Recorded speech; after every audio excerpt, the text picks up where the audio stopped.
Hello, kamusta? Today we're making a healthy and comforting meal, sourdough kimchi fried rice. So join me and let's cook. For this recipe, we need sourdough fermented rice. That means you soak your rice first in the sourdough starter overnight before cooking. If you haven't seen my video about soaking rice with starter, this is the great place to start. Soaking rice adds natural probiotics and makes the rice more gentle on digestion.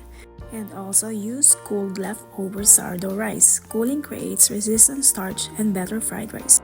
Here we go.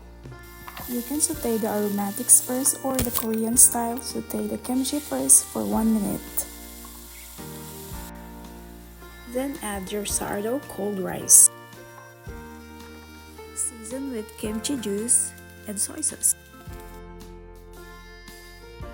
Sprinkle salt to taste and drizzle with some sesame oil. And you can add 1 to 2 tablespoons of gochujang, and this is optional because I don't want too spicy for me. Then add your cooked protein, stir and cook a little more on low-medium heat.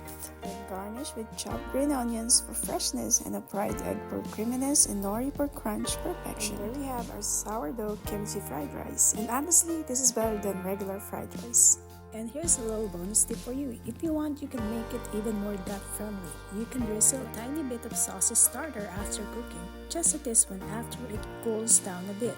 Extra probiotics and extra goodness for your tummy. Best part is a taste test. And this is just so good. Thank you, Lord. Wrong pipe, that's why you have to pray before eating. Thank you for this blood, thank you for the sake.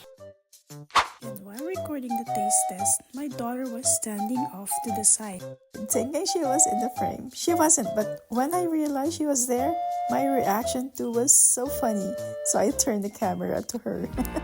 Thanks for watching. Always rise and be blessed.